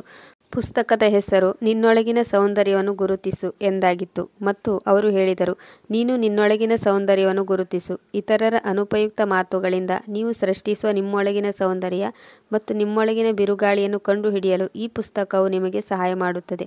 ಇದನ್ನು ಓದಿದ ನಂತರ ನಿಮ್ಮೊಳಗಿನ ಬಿರುಗಾಳಿಯು ನಿಲ್ಲುತ್ತದೆ. ನಾನು ಆ ಪುಸ್ತಕವನ್ನು ಓದಿದ ನಂತರ ಜೀವನದ ಉದ್ದೇಶ ಇತರರನ್ನು ಸಂತೋಷಪಡಿಸುವುದಷ್ಟೇ ಅಲ್ಲ, ನಮ್ಮನ್ನು ನಾವು ಗುರುತಿಸುವುದು ಮತ್ತು ನಮ್ಮನ್ನೇ ನಾವು ಸುಧಾರಿಸಿಕೊಳ್ಳುವುದು ಎಂದು ಅರಿತುಕೊಂಡೆ. ಆ ದಿನದಿಂದ ನಾನು ನನ್ನ ಜೀವನದಲ್ಲಿ ಹೊಸ ಭರವಸೆಗಳನ್ನು ಕಂಡುಕೊಳ್ಳಲು ಪ್ರಾರಂಭಿಸಿದೆ ಮತ್ತು ನನ್ನ ಜೀವನದಲ್ಲಿದ್ದ ನಿರಾಶೆಗಳನ್ನು ಹೊರಹಾಕಿದೆ. ನನ್ನ ಸಾಮರ್ಥ್ಯದ ಆಧಾರದ ಮೇಲೆ ಗೌರವ ಮತ್ತು ಪ್ರೀತಿಯನ್ನು ಗಳಿಸುತ್ತೇನೆ ಎಂದು ನಿರ್ಧರಿಸಿದೆ. ನನ್ನ ಮೇಲಿರಿಸಿದ ನನ್ನ ಗಂಡನ ಪ್ರೀತಿ ಮತ್ತು ಗೌರವವು ನನಗೆ ಗೌರವ ಮತ್ತು ಪ್ರೀತಿಯನ್ನು ನೀಡಿತು. ನನ್ನೊಳಗೆ ಅಡಗಿರುವ ಹೆಣ್ಣನ್ನು ಜಾಗೃತೆಗೊಳಿಸುವಲ್ಲಿ ನನ್ನ ಗಂಡ ನನಗೆ ಸಂಪೂರ್ಣವಾಗಿ ಬೆಂಬಲಿಸಿದರು. ಒಬ್ಬ ಮಹಿಳೆಯ ಜಗತ್ತನ್ನು ಬದಲಾಯಿಸಬಹುದು ಎಂದು ಅವರು ನನ್ನಲ್ಲಿ ಉತ್ಸಾಹವನ್ನು ತುಂಬಿದರು. ನನ್ನ ಜೀವನದಲ್ಲಿ ಒಂದು ವಿಚಿತ್ರವಾದ ಬದಲಾವಣೆ ಬಂದಿತ್ತು. ನನ್ನ ಗಂಡನ ಪ್ರೀತಿ ಮತ್ತು ಧೈರ್ಯ ನನ್ನನ್ನು ಯೋಚಿಸುವಂತೆ ಮಾಡಿತ್ತು. ಆದರೆ ಈ ಪ್ರಯಾಣ ಅಷ್ಟೊಂದು ಸುಲಭವಾಗಿರಲಿಲ್ಲ. ಒಂದು ದಿನ ನನ್ನ ಗಂಡ ಹೇಳಿದರು, ನೀನು ಇಷ್ಟಪಡುವುದಾದರೆ ಯಾವುದಾದರೂ ಒಂದು ಕಾಲೇಜಿನಲ್ಲಿ ನಿನಗೆ ಅಡ್ಮಿಷನ್ ಮಾಡಿಸುತ್ತೇನೆ ಎಂದು ಹೇಳಿದರು. ಅವರ ಮಾತನ್ನು ಕೇಳಿ ನಾನು ನನ್ನ ಗಂಡನನ್ನು ಆಶ್ಚರ್ಯದಿಂದ ನೋಡಿದೆ. ಆಗ ಅವರು ನನ್ನ ಕೈ ಮೇಲೆ ಕೈಯಿಟ್ಟು ಸಮಾಧಾನ ಮಾಡಿ, ನಿನ್ನ ಓದು ನೀನು ಇರಬೇಕಾದ ಜಾಗಕ್ಕೆ ಕರೆದುಕೊಂಡು ಹೋಗುತ್ತದೆ ಎಂದರು. ನನಗೆ ಆಶ್ಚರ್ಯವಾಯಿತು. ನನ್ನಂಥ ಹುಡುಗಿಗೆ ಸ್ಟಡಿ? ನಾನು ಮೊದಲೇ ಹೆದರುತ್ತಿದ್ದೆ. ಮೊದಮೊದಲು ನಾನು ಇದೆಲ್ಲ ನನ್ನಿಂದ ಸಾಧ್ಯವೇ ಎಂದು ಭಯಪಟ್ಟಿದ್ದೆ. ಆದರೆ ನನ್ನ ಗಂಡನ ಪ್ರೀತಿ ನನಗೆ ಧೈರ್ಯ ತಂದುಕೊಟ್ಟಿತ್ತು. ಅವರು ನನ್ನನ್ನು ಕಾಲೇಜಿಗೆ ಸೇರಿಸಿದರು. ಅವರು ತನ್ನ ಹಳ್ಳಿಯ ಭೂಮಿಯನ್ನು ಮಾರಾಟ ಮಾಡಿ ನನ್ನನ್ನು ಕಾಲೇಜಿಗೆ ಸೇರಿಸಿದರು. ನಾನು ಕಾಲೇಜಿಗೆ ಹೋಗಲು ಪ್ರಾರಂಭಿಸಿದಾಗ ಈ ಜಗತ್ತು ಎಷ್ಟು ಅದ್ಭುತವಾಗಿದೆ ಮತ್ತು ಸುಂದರವಾಗಿದೆ ಎಂದು ನಾನು ಅರಿತುಕೊಂಡೆ. ಅಧ್ಯಯನವು ವ್ಯಕ್ತಿಯ ಆಂತರಿಕ ಸೌಂದರ್ಯವನ್ನು ಬಹಿರಂಗಪಡಿಸುತ್ತದೆಯೇ ಹೊರತು ಬಾಹ್ಯ ಸೌಂದರ್ಯವನ್ನಲ್ಲ. ನನ್ನ ಮಲತಾಯಿ ಮತ್ತು ನನ್ನ ತಂಗಿಯರಿಗೆ ನಾನು ಓದು ಮುಂದುವರಿಸುವುದು ಇಷ್ಟವಿಲ್ಲವೆಂದು ನನಗೆ ತಿಳಿದಿತ್ತು. ಅವರು ಹೇಳಿದ ಮಾತುಗಳು ನನ್ನ ಕಿವಿಯಲ್ಲಿ ಈಗ ಪ್ರತಿಧ್ವನಿಸುತ್ತಿದ್ದವು. ಈ ಕಪ್ಪು ಹುಡುಗಿ ಈಗ ಓದಿ ಏನು ಮಾಡಲು ಹೊರಟಿದ್ದಾಳೆ? ಇವಳು ಬದಲಾಗುವುದಿಲ್ಲ. ಈ ನಿಷ್ಪ್ರಯೋಜಕ ಮನುಷ್ಯನು ಕೂಡ ಅವಳಿಗೆ ಏನು ಮಾಡಲಾರನು. ಮುಂದೆ ಅವಳೇ ಅವಮಾನಕ್ಕೊಳಗಾಗುತ್ತಾಳೆ ಮತ್ತು ಬೇಸತ್ತು ಕುಳಿತುಕೊಳ್ಳುತ್ತಾಳೆ. ಇವರಿಬ್ಬರು ಏನನ್ನು ಮಾಡಲು ಸಾಧ್ಯವಿಲ್ಲ. ಮಲತಾಯಿ ಮತ್ತು ನನ್ನ ತಂಗಿಯರ ಈ ಮಾತುಗಳು ನನ್ನ ಕಿವಿಯಲ್ಲಿ ಪ್ರತಿಧ್ವನಿಸುತ್ತಲೇ ಇದ್ದವು. ಇಂತಹ ವಿಷಯಗಳನ್ನು ನಾನು ಸಹಿಸಿಕೊಳ್ಳಬಲ್ಲೆ, ಆದರೆ ನನ್ನ ಗಂಡನಿಗೆ ಇದನ್ನೆಲ್ಲ ಸಹಿಸಿಕೊಳ್ಳುವುದು ತುಂಬ ಕಷ್ಟ. ಅವರ ಮಾತುಗಳು ನಮ್ಮನ್ನು ಶಕ್ತಿಹೀನವಾಗಿಸುತ್ತಿದ್ದವು. ಆದರೆ ಅವರ ಮಾತನ್ನೇ ನಾನು ನನ್ನ ಶಕ್ತಿಯನ್ನಾಗಿ ಮಾಡಿಕೊಂಡೆ. ಒಂದಲ್ಲ ಒಂದು ದಿನ ನಾನು ಏನೆಂದು ಅವರಿಗೆ ತೋರಿಸುತ್ತೇನೆ ಎಂದು ಪ್ರತಿಜ್ಞೆ ಮಾಡಿದೆ. ಒಂದು ದಿನ ನಾನು ಪುಸ್ತಕ ಓದುತ್ತಿದ್ದೆ. ಆಗ ನನ್ನ ಚಿಕ್ಕಮ್ಮ ಬಂದು ಹೇಳಿದಳು, ನಿನ್ನಂಥ ಹುಡುಗಿಯರು ಕನಸು ಕಾಣುವುದೇ ತಪ್ಪು. ಇದೆಲ್ಲವೂ ನಿನ್ನಂಥವರಿಗಲ್ಲ. ಈ ಬಾರಿ ನಾನು ಮೌನವಾಗಿರಲಿಲ್ಲ. ನಾನು ಮುಗುಳ್ನಕ್ಕೂ ಹೇಳಿದೆ, ನೋಡಿ, ಒಂದು ದಿನ ನನ್ನ ಕನಸು ನನಸಾಗುವ ದಿನ ಬಂದೇ ಬರುತ್ತದೆ. ಅದೊಂದು ಮಹತ್ವದ ದಿನವಾಗಿರುತ್ತದೆ. ಅವಳು ನನ್ನ ಮಾತು ಕೇಳಿ ನಗಲು ಪ್ರಾರಂಭಿಸಿದಳು ಮತ್ತು ಹೇಳಿದಳು, ನಿನ್ನ ಈ ಕಪ್ಪು ಬಣ್ಣ, ಕೂಲಿ ಮಾಡುವ ನಿನ್ನ ಗಂಡ, ಇದೆಲ್ಲವೂ ನಿಮ್ಮನ್ನು ಇಲ್ಲೇ ಇರಿಸುತ್ತದೆ. ನಿನಗೆ ಹೆಂಡತಿ ಎನ್ನುವುದಕ್ಕಿಂತ ಮಿಗಿಲಾದ ಸ್ಥಾನಮಾನ ಸಿಗಲಾರದು ಮತ್ತು ನಿನ್ನ ಕನಸುಗಳು ಎಂದಿಗೂ ನನಸಾಗಲು ಸಾಧ್ಯವಿಲ್ಲ. ಈಗ ನೀವು ಯಾವ ಸ್ಥಾನದಲ್ಲಿದ್ದೀರೋ ಮುಂದೆಯೂ ಕೂಡ ಅಲ್ಲೇ ಇರುತ್ತೀರಿ. ಚಿಕ್ಕಮ್ಮನ ಈ ಮಾತುಗಳು ನನ್ನನ್ನು ತುಂಬ ನಿರಾಶೆಗೊಳಿಸಿದವು. ನನ್ನ ಗಂಡ ನನಗೆ ನೀಡಿದ ಪ್ರೋತ್ಸಾಹವು ನೊರೆಯಂತೆ ಮಾಯವಾಗಲು ಪ್ರಾರಂಭಿಸಿತು. ಆ ದಿನ ರಾತ್ರಿ ನನ್ನ ಗಂಡ ನನಗೆ ಪ್ರೋತ್ಸಾಹಿಸಿದ್ದಲ್ಲದೆ ನನ್ನನ್ನು ಕೂರಿಸಿಕೊಂಡು ತಡರಾತ್ರಿವರೆಗೂ ನನಗೆ ಓದಿನಲ್ಲಿ ಸಹಾಯ ಮಾಡಿದರು. ನನ್ನ ಪ್ರತಿ ಪ್ರಶ್ನೆಗೂ ಉತ್ತರವನ್ನು ಹುಡುಕುತ್ತಿದ್ದರು ಮತ್ತು ಪ್ರತಿ ಯಶಸ್ಸಿನಲ್ಲೂ ನನ್ನನ್ನು ಪ್ರೋತ್ಸಾಹಿಸುತ್ತಿದ್ದರು. ಅವರ ಪ್ರೋತ್ಸಾಹವು ನನಗೆ ಧೈರ್ಯವನ್ನು ಹೆಚ್ಚಿಸುತ್ತಿತ್ತು. ನೀವು ಇದನ್ನು ಮಾಡೇ ಮಾಡುತ್ತೀರಾ ಎಂದು ಧೈರ್ಯ ತುಂಬುತ್ತಿದ್ದರು. ನಾನು ಕ್ರಮೇಣವಾಗಿ ಯಶಸ್ಸಿನ ಮೆಟ್ಟಿಲುಗಳನ್ನು ಏರಲು ಪ್ರಾರಂಭಿಸಿದೆ. ನನ್ನ ಗಂಡ ಪ್ರತಿ ಹೆಜ್ಜೆಯಲ್ಲಿಯೂ ನನ್ನೊಂದಿಗೆ ನಿಂತರು. ನನ್ನ ನೆರಳಿನಂತೆ ನನ್ನ ಸುತ್ತಲೂ ಸುಳಿದಾಡುತ್ತಿದ್ದರು. ಪರೀಕ್ಷೆ ಹತ್ತಿರ ಬಂದಾಗ ನಾನು ತುಂಬ ಹೆದರುತ್ತಿದ್ದೆ. ಜೀವನದಲ್ಲಿ ನನಗೆ ಎದುರಾದ ಇತರೆ ಪರೀಕ್ಷೆಗಳಂತೆ ಈ ಪರೀಕ್ಷೆಯಲ್ಲಿಯೂ ಕೂಡ ನಾನು ಪಾಸ್ ಆಗುವುದಿಲ್ಲವೆಂದು ಭಾವಿಸಿದೆ. ಆಗ ನನ್ನ ಗಂಡ ಹೇಳಿದರು, ನನ್ನನ್ನು ನಂಬು, ಜಗತ್ತನ್ನು ಬದಲಾಯಿಸುವ ಸಾಮರ್ಥ್ಯ ನಿನ್ನಲ್ಲಿದೆ. ನನ್ನ ಗಂಡನಿಗೆ ನನ್ನ ಮೇಲಿರುವ ನಂಬಿಕೆಯನ್ನು ನೋಡಿ ನಾನು ಪರೀಕ್ಷೆಯನ್ನು ಎದುರಿಸಲು ಸಿದ್ಧಳಾದೆ ಮತ್ತು ಪರೀಕ್ಷೆಯನ್ನು ಕೂಡ ಬರೆದು ಮುಗಿಸಿದೆ. ನನಗಿಂತಲೂ ಹೆಚ್ಚಾಗಿ ನನ್ನ ಮೇಲೆ ನನ್ನ ಗಂಡನಿಗೆ ನಂಬಿಕೆ ಇತ್ತು. ಪರೀಕ್ಷೆಯ ರಿಸಲ್ಟ್ ಬಂದಾಗ ನಾನು ಕ್ಲಾಸಿಗೆ ಟಾಪರ್ ಆಗಿದ್ದೆ. ಈ ಕ್ಷಣ ನನ್ನ ಜೀವನದ ಮೊದಲ ಹೆಜ್ಜೆಯಾಗಿತ್ತು. ನನ್ನ ರಿಸಲ್ಟ್ ನಾನು ಏನು ಎನ್ನುವುದನ್ನು ಗುರುತಿಸಿತ್ತು. ಈಗ ನಾನು ಏನನ್ನಾದರೂ ಸಾಧಿಸಬಹುದು ಎನ್ನುವ ಧೈರ್ಯ ನನ್ನಲ್ಲಿ ಬಂತು. ಆ ದಿನ ನಾನು ನನ್ನ ಗಂಡನಿಗೆ ಹೇಳಿದೆ, ಯಾರೂ ನೀಡದ ಗೌರವ ನೀವು ನನಗೆ ನೀಡಿದ್ದೀರಿ. ನೀವು ನನ್ನ ಬಗ್ಗೆ ಹೆಮ್ಮೆ ಪಡಬೇಕು. ಆ ರೀತಿ ಸಾಧನೆ ಮಾಡಿ ತೋರಿಸುತ್ತೇನೆ ಎಂದು ನನ್ನ ಗಂಡನಿಗೆ ಭರವಸೆ ನೀಡಿದೆ. ಆಗ ಅವರು ನಗುತ್ತಾ ಹೇಳಿದರು, ನೀನೇ ನನ್ನ ಹೆಮ್ಮೆ ಎಂದರು. ನನ್ನ ಜೀವನವು ಹೊಸ ತಿರುವು ಪಡೆದುಕೊಂಡಿದೆ. ನನ್ನ ಯಶಸ್ಸು ನನಗೆ ಮಾತ್ರವಲ್ಲ, ನನ್ನ ಗಂಡನಿಗೂ ಇದು ಹೆಮ್ಮೆಯ ಕ್ಷಣವಾಗಿದೆ. ಅವರ ಪ್ರೀತಿ ಮತ್ತು ತ್ಯಾಗವು ನನ್ನನ್ನು ಬಲಪಡಿಸಿತು. ಆದರೆ ಈಗ ನನ್ನನ್ನು ನಾನು ಸಾಬೀತುಪಡಿಸುವ ಮತ್ತು ಪ್ರಪಂಚದ ಮುಂದೆ ನನ್ನ ಪ್ರಾಮುಖ್ಯತೆಯನ್ನು ತೋರಿಸುವ ಸಮಯ ಬಂದಿದೆ. ಏಕೆಂದರೆ ಈಗ ನಾನು ಅಬಲೆಯಲ್ಲ, ಈಗ ನಾನು ಧೈರ್ಯಶಾಲಿ ಹುಡುಗಿಯಾಗಿದ್ದೇನೆ. ಒಂದು ದಿನ ನನ್ನ ಶಾಲೆಯ ಪ್ರಾಂಶುಪಾಲರು ಹೇಳಿದರು, ಭಾಷಣ ಸ್ಪರ್ಧೆ ಇದೆ, ವಿದ್ಯಾರ್ಥಿಗಳು ತಯಾರಿ ಮಾಡಿಕೊಳ್ಳಿ ಎಂದು ಹೇಳಿದರು. ಇದನ್ನು ಕೇಳಿದ ತಕ್ಷಣ ನನ್ನೊಳಗೆ ಭಯದ ಅಲೆಯೊಂದು ಹರಿಯಿತು. ನನ್ನ ಮೇಲೆ ಎಂದಿಗೂ ನಂಬಿಕೆ ಇಲ್ಲದ ನಾನು ಜನರ ಮುಂದೆ ಒಂದೇ ಒಂದು ಮಾತನಾಡಲು ಶಕ್ತಿ ಮತ್ತು ವಿಶ್ವಾಸವಿಲ್ಲ ಎಂಬಂತೆ ಇರುತ್ತಿದ್ದೆ. ಮುಕ್ತ ಹೇಗೆ ಎಲ್ಲರ ಮುಂದೆ ಮಾತನಾಡಬಲ್ಲಳು? ಆದರೆ ಇಲ್ಲಿಯೂ ಕೂಡ ನನ್ನ ಗಂಡ ನನ್ನನ್ನು ಪ್ರೋತ್ಸಾಹಿಸಿದರು. ಈ ಅವಕಾಶವು ನಿಮ್ಮ ಆರಂಭದ ಮೊದಲ ಹೆಜ್ಜೆಯಾಗಿದೆ. ಧೈರ್ಯದಿಂದಿರಿ, ಇದು ನಿಮ್ಮಿಂದ ಸಾಧ್ಯ. ನಾನು ಆ ಸ್ಪರ್ಧೆಯನ್ನು ಭಯದಿಂದಲೇ ಒಪ್ಪಿಕೊಂಡೆ, ಏಕೆಂದರೆ ಇದರಲ್ಲಿ ನನ್ನ ಗಂಡನ ಸಂತೋಷ ಅಡಗಿರುವ ಕಾರಣ. ಅವರು ನಾನು ಈ ಸವಾಲನ್ನು ಸ್ವೀಕರಿಸಿ ಅದರಲ್ಲಿ ಗೆಲ್ಲಬೇಕೆಂದು ಬಯಸಿದ್ದರು. ನಾನು ಭಾಷಣಕ್ಕೆ ತಯಾರಿ ನಡೆಸಿದೆ. ಸ್ಪರ್ಧೆಯ ದಿನ ಹತ್ತಿರ ಬಂದಾಗ ನನ್ನ ಹೃದಯವು ಭಯ ಮತ್ತು ಉತ್ಸಾಹದ ಒಂದು ವಿಚಿತ್ರವಾದ ಕವಲು ದಾರಿಯಲ್ಲಿತ್ತು. ಆದರೆ ನನಗೆ ನಾನೇ ಹುರಿದುಂಬಿಸಿಕೊಂಡೆ, ಇದನ್ನೆಲ್ಲ ನಿನಗಾಗಿ ಅಲ್ಲ, ನಿನ್ನನ್ನು ಇಲ್ಲಿಯವರೆಗೂ ಕರೆತಂದ ನಿನ್ನ ಗಂಡನಿಗಾಗಿ ಮಾಡು ಎಂದು. ಈ ಸ್ಪರ್ಧೆಯಲ್ಲಿ ನಾನು ಗೆಲ್ಲುತ್ತೇನೆ ಎಂದು ನನ್ನ ಮೇಲೆ ನನಗೆ ಕಾನ್ಫಿಡೆನ್ಸ್ ಇದೆ. ಸವಾಲಿನ ನಡುವೆ ನಾನು ವೇದಿಕೆ ಮೇಲೆ ಹೆಜ್ಜೆ ಹಾಕಿದೆ. ನೂರಾರು ಕಣ್ಣುಗಳು ನನ್ನನ್ನು ನೋಡುತ್ತಿದ್ದವು. ಭಾಷಣ ಮಾಡುವಾಗ ನನ್ನ ಧ್ವನಿಯು ನಡುಗುತ್ತಿತ್ತು. ನಂತರ ನಾನು ನನ್ನ ಗಂಡನ ಮಾತನ್ನು ನೆನಪಿಸಿಕೊಂಡೆ, ನನ್ನನ್ನು ನಂಬು, ನೀನು ಬದಲಾಗಬಹುದು. ಈ ಮಾತು ನನ್ನಲ್ಲಿ ಬೇರೆ ರೀತಿಯ ಚೈತನ್ಯವನ್ನು ತುಂಬಿದ್ದವು. ಈ ಆಲೋಚನೆ ಬಂದ ತಕ್ಷಣ ನಾನು ಧೈರ್ಯ ತಂದುಕೊಂಡು ನನ್ನ ಮಾತನ್ನು ಮುಂದುವರಿಸಿದೆ. ಈಗ ನಾನಾಡುವ ಮಾತುಗಳು ನನ್ನ ಹೃದಯದಿಂದ ಬಂದವು. ನಾನು ಭಾಷಣವನ್ನು ಮುಗಿಸಿದಾಗ ಇಡೀ ಸಭಾಂಗಣವು ಚಪ್ಪಾಳೆಯಿಂದ ಪ್ರತಿಧ್ವನಿಸಿತು. ಇದು ನನ್ನ ಜೀವನದ ಒಂದು ಮಧುರ ಕ್ಷಣವಾಗಿತ್ತು. ನಾನು ನಿಜವಾಗಿಯೂ ಏನನ್ನಾದರೂ ಸಾಧಿಸಬಹುದು ಎಂದು ನನಗೆ ಅನಿಸಿತ್ತು. ಭಾಷಣ ಸ್ಪರ್ಧೆಯಲ್ಲಿ ನನಗೆ ಮೊದಲ ಬಹುಮಾನ ಸಿಕ್ಕಿತು. ಪ್ರಾಂಶುಪಾಲರು ನನ್ನನ್ನು ವೇದಿಕೆಗೆ ಕರೆದು ಬಹುಮಾನ ನೀಡಿದರು ಮತ್ತು ನಿಮ್ಮ ಬಗ್ಗೆ ನಮಗೆ ಹೆಮ್ಮೆ ಇದೆ, ನಮ್ಮ ಕಾಲೇಜಿಗೆ ನೀವು ಕೀರ್ತಿ ತಂದಿದ್ದೀರಿ ಎಂದು ಪ್ರಾಂಶುಪಾಲರು ನನಗೆ ಅಭಿನಂದಿಸಿದರು. ಪ್ರಶಸ್ತಿಯನ್ನು ನಾನು ನನ್ನ ಗಂಡನಿಗೆ ನೀಡಿದೆ ಮತ್ತು ಹೇಳಿದೆ, ಇದು ನಿಮಗೆ ಸಲ್ಲಬೇಕಾದದ್ದು. ನೀವು ನನ್ನ ಜೊತೆ ನಿಲ್ಲದಿದ್ದರೆ ಇದನ್ನೆಲ್ಲ ಸಾಧಿಸಲು ನನ್ನಿಂದ ಸಾಧ್ಯವಾಗುತ್ತಿರಲಿಲ್ಲ. ಆಗ ಅವರು ಸಂತೋಷದಿಂದ ಹೇಳಿದರು, ಇದು ನಿನ್ನ ಶ್ರಮದ ಪ್ರತಿಫಲ. ಇದು ನಿಮ್ಮ ಗೆಲುವಿನ ಮೊದಲ ಹೆಜ್ಜೆ. ನಿಮ್ಮ ಯಶಸ್ಸಿನ ದಾರಿ ಈಗಷ್ಟೇ ಶುರುವಾಗಿದೆ ಎಂದು ನನ್ನ ಕೈ ಮೇಲೆ ತಮ್ಮ ಕೈಯಿಟ್ಟು ಭರವಸೆಯನ್ನು ನೀಡಿದರು. ನನ್ನ ಸ್ಥಾನಮಾನವನ್ನು ಗೇಲಿ ಮಾಡುತ್ತಿದ್ದ ನನ್ನ ಮಲತಾಯಿ ಮತ್ತು ನನ್ನ ತಂಗಿಯರು ಇಂದು ಮೌನವಾಗಿದ್ದರು. ಅವರ ಮುಖದಲ್ಲಿ ಸ್ಪಷ್ಟವಾಗಿ ಆಶ್ಚರ್ಯ ಗೋಚರಿಸುತ್ತಿತ್ತು. ನನ್ನ ಕಪ್ಪು ಬಣ್ಣದಿಂದ ಪ್ರತಿದಿನ ನನ್ನನ್ನು ಹೀಯಾಳಿಸುತ್ತಿದ್ದರು. ಈಗ ಅವರ ಕಣ್ಣುಗಳು ನನ್ನತ್ತ ವಾಲಿದವು. ನನ್ನ ಭಾಷಣ ನನ್ನ ಭರವಸೆಗೆ ಹೊಸ ಕಿರಣವನ್ನು ಮೂಡಿಸಿತು. ಈಗ ನಾನು ನನ್ನದೇ ಆದ ಐಡೆಂಟಿಟಿಯನ್ನು ಸೃಷ್ಟಿಸಬೇಕಾಗಿತ್ತು. ಈಗ ನಾನು ಓದಿನ ಕಡೆಗೆ ಹೆಚ್ಚು ಗಮನವನ್ನು ನೀಡತೊಡಗಿದೆ. ವಾಸ್ತವದಲ್ಲಿ ಯಶಸ್ಸಿನ ಪ್ರಯಾಣ ಅಷ್ಟೊಂದು ಸುಲಭವಲ್ಲ. ಈಗ ನನ್ನನ್ನು ನಾನು ಸವಾಲುಗಳಿಗೆ, ಪರೀಕ್ಷೆಗಳಿಗೆ ಒಡ್ಡಿಕೊಂಡಿದ್ದೆ. ಓದು ಮುಗಿದ ಮೇಲೆ ನಾನು ಶಿಕ್ಷಕಿ ಆಗಬೇಕೆಂದು ನಿರ್ಧರಿಸಿದೆ. ನಾನು ನನ್ನ ಗಂಡನಿಗೆ ಹೆಚ್ಚು ಹೊರೆಯಾಗಬಾರದೆಂದು ಸ್ಕಾಲರ್ಶಿಪ್ಗೆ ಅರ್ಜಿಯನ್ನು ಸಲ್ಲಿಸಿದ್ದೆ. ನಾನು ಹಗಲಿರುಳು ಶ್ರಮಿಸಿದೆ ಮತ್ತು ಓದಿನ ಕಡೆಗೆ ನನ್ನ ಸಂಪೂರ್ಣ ಗಮನವನ್ನು ನೀಡಿದೆ. ಸ್ಕಾಲರ್ಶಿಪ್ ಪಡೆದುಕೊಂಡ ನಂತರ ನನ್ನ ಜೀವನದಲ್ಲಿ ಒಂದು ಹೊಸ ತಿರುವು ಮೂಡಿತು. ನನ್ನ ಕನಸುಗಳಿಗೆ ಒಂದು ಹೊಸ ಆಸರೆಯನ್ನು ಮತ್ತು ನನ್ನ ಹೆಜ್ಜೆಗಳಿಗೆ ನವಶಕ್ತಿಯನ್ನು ತುಂಬಿತು. ಮನಸ್ಸಿಟ್ಟು ಮತ್ತು ಕಷ್ಟಪಟ್ಟು ನನ್ನ ಓದನ್ನು ಮುಂದುವರಿಸಿದೆ. ಆದರೆ ನನ್ನ ಈ ದಾರಿಯಲ್ಲಿ ನಾನು ಹಲವಾರು ಕಷ್ಟ ನಷ್ಟಗಳನ್ನು ಅನುಭವಿಸಬೇಕಾಯಿತು. ಒಂದು ಹಳ್ಳಿಯ ಸ್ಕೂಲಿನಲ್ಲಿ ಟೀಚ್ ಮಾಡಲು ನನಗೆ ಅವಕಾಶ ದೊರೆಯಿತು. ನಾನು ಮೊದಲ ಬಾರಿ ಮಕ್ಕಳ ಮುಂದೆ ಬಂದು ನಿಂತಾಗ ಹೆದರಿಕೆ ಹಾಗೂ ಖುಷಿಯಿಂದ ನನ್ನ ಎದೆ ಬಡಿದುಕೊಳ್ಳತೊಡಗಿತ್ತು. ಇಂತಹ ಖುಷಿಯನ್ನು ನಾನು ಇದಕ್ಕೂ ಮೊದಲು ಎಂದೂ ಅನುಭವಿಸಿರಲಿಲ್ಲ. ಆದರೆ ನಾನು ಯಾವಾಗ ಕಲಿಸಲು ಶುರು ಮಾಡಿದೆನೋ ಆಗ ಇದೇ ನನ್ನ ಜೀವನದ ಉದ್ದೇಶ ಎಂದು ನನಗೆ ತಿಳಿಯಿತು. ಇದೇ ಕೆಲಸವನ್ನು ನಾನು ಹುಡುಕುತ್ತಿದ್ದೆ. ಇಂದು ನನ್ನ ಆ ಗುರಿ ಈಡೇರಿತು ಎಂದು ನನಗೆ ಅನಿಸಿತು. ಮಕ್ಕಳು ನಾನು ಕಲಿಸುವುದನ್ನು ಗಮನವಿಟ್ಟು ಕೇಳುತ್ತಿದ್ದರು. ಅವರ ಕಣ್ಣಲ್ಲಿಯೂ ಕೂಡ ಏನಾದರೂ ಕಲಿಯಬೇಕೆಂಬ ಆಸೆ ಇತ್ತು. ಇದೇ ನನಗೆ ಇನ್ನೂ ಹೆಚ್ಚು ಕಷ್ಟಪಡಲು ದಾರಿ ತೋರಿತು. ನನ್ನ ಶಾಲೆಯ ಪ್ರಿನ್ಸಿಪಾಲರು ಹಾಗೂ ಉಳಿದ ಸ್ಟಾಫ್ಗಳು ಕೂಡ ನನ್ನ ಟೀಚಿಂಗ್ನ ವಿಚಾರವಾಗಿ ಮಾತನಾಡತೊಡಗಿದರು. ನನ್ನ ಈ ಕಾರ್ಯವನ್ನು ಸಮಾಜವು ಕೂಡ ಶ್ಲಾಘಿಸತೊಡಗಿತ್ತು. ಈ ವಿಷಯ ಸುತ್ತಮುತ್ತಲು ಹರಡಿದಾಗ ಜನರ ವ್ಯವಹಾರವೂ ಕೂಡ ನನ್ನೊಂದಿಗೆ ಬದಲಾಗತೊಡಗಿತ್ತು. ಆ ಜನರು ನನ್ನ ಬಣ್ಣ ಹಾಗೂ ರೂಪವನ್ನು ನೋಡಿ ನನ್ನ ಬಗ್ಗೆ ಕೆಟ್ಟದಾಗಿ ಮಾತನಾಡುತ್ತಿದ್ದರು. ಈಗ ಅವರೆಲ್ಲ ನಾನು ಪಡುವ ಶ್ರಮಕ್ಕೆ ಹೊಗಳಿ ಅಟ್ಟಕ್ಕೆ ಏರಿಸುತ್ತಿದ್ದರು. ಬಹುಶಃ ಈಗ ಅವರಿಗೆ ಪಶ್ಚಾತ್ತಾಪವಾಗಿರಬೇಕು. ಬಹುಶಃ ಅವರ ಅಂತರಂಗ ಏನು ಹೇಳದೇ ಇದ್ದರೂ ಅವರಿಗೆ ಪಶ್ಚಾತ್ತಾಪವಾಗಿದೆ ಎಂದು ಅವರ ಕಣ್ಣುಗಳೇ ಹೇಳುತ್ತಿದ್ದವು. ಮಲತಾಯಿ ಧೋರಣೆ ನನ್ನನ್ನು ಅವರ ಹತ್ತಿರಕ್ಕೆ ಬರಲು ಕೂಡ ಬಿಡುತ್ತಿರಲಿಲ್ಲ. ನನ್ನ ವಿದ್ಯಾಭ್ಯಾಸ ಮುಗಿದ ಮೇಲೆ ನಾನು ಸರ್ಕಾರಿ ಸ್ಕೂಲಿನಲ್ಲಿ ಟೀಚರಾಗಿ ಜಾಯ್ನ್ ಆದಾಗ ಇದು ನನ್ನ ಅತಿ ದೊಡ್ಡ ಸಾಧನೆಯಾಗಿತ್ತು. ಇದರ ಜೊತೆಗೆ ನನಗೆ ಒಂದು ಚಾಲೆಂಜ್ ಕೂಡ ಇತ್ತು. ಇದು ಒಂದು ದೊಡ್ಡ ಪಟ್ಟಣದ ಶಾಲೆಯಾಗಿತ್ತು. ಇದು ನಮ್ಮ ಹಳ್ಳಿಯಿಂದ ತುಂಬ ದೂರದಲ್ಲಿತ್ತು. ಇದಕ್ಕಾಗಿ ನಾನು ನನ್ನ ಗಂಡನಿಂದ ದೂರವಿರಬೇಕಾಯಿತು. ಆದರೆ ಅವರ ಕೆಲಸ ಇದೇ ಹಳ್ಳಿಯಲ್ಲಿತ್ತು. ಅವರು ನನ್ನ ಓದಿಗಾಗಿ ತಮ್ಮ ಜಮೀನನ್ನು ಮೊದಲೇ ಮಾರಾಟ ಮಾಡಿದ್ದರು.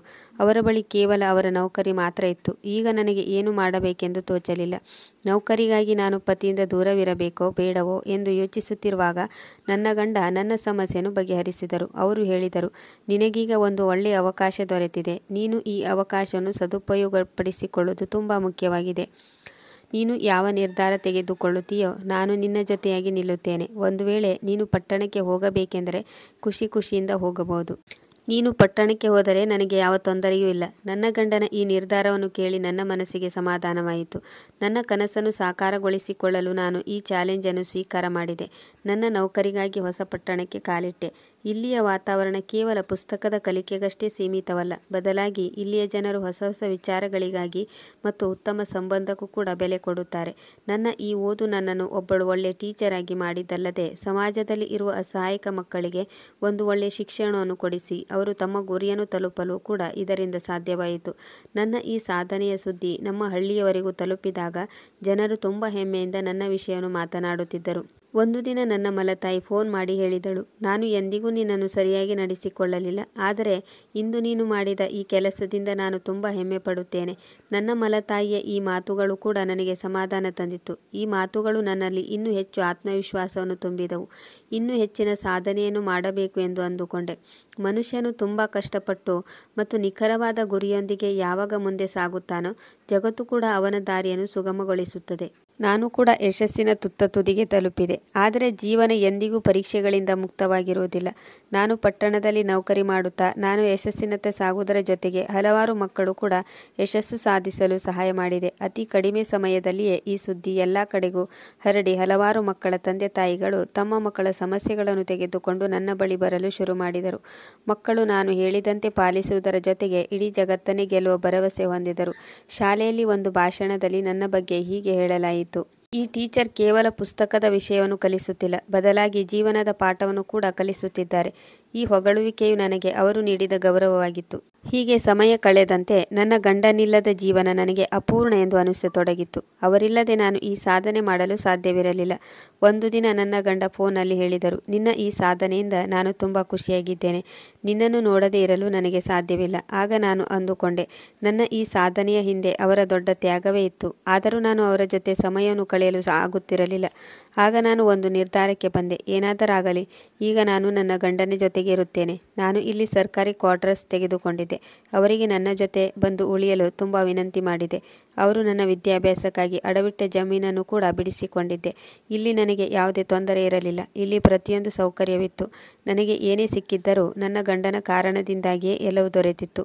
ಅವರು ನನ್ನನ್ನು ಧೈರ್ಯವಂತ ಮಹಿಳೆಯನ್ನಾಗಿ ಮಾಡಿದ್ದರು ಮತ್ತು ಸಮಾಜದೊಂದಿಗೆ ಹೋರಾಡಲು ಕಲಿಸಿದ್ದರು. ಅವರು ಕೂಡ ತುಂಬ ಓದಿದ್ದರು, ಆದರೆ ಅವರು ಬಡವರಾಗಿದ್ದರು. ಅವರ ಮನಸ್ಸು ತುಂಬ ತಿಳಿಯಾಗಿತ್ತು. ಅವರು ಪಟ್ಟಣಕ್ಕೆ ಬಂದಾಗ ಅವರ ಬಳಿ ಕುಳಿತು ತುಂಬ ಹೊತ್ತು ಅತ್ತೆ. ನಮ್ಮಿಬ್ಬರ ಜೀವನ ಚೆನ್ನಾಗಿ ನಡೆಯುತ್ತಿತ್ತು. ಆಕಸ್ಮಿಕವಾಗಿ ಹಳ್ಳಿಯಿಂದ ಬಂದ ಒಂದು ಕಾಲ್ನಿಂದ ನಾನು ತುಂಬ ಆತಂಕಗೊಂಡೆ.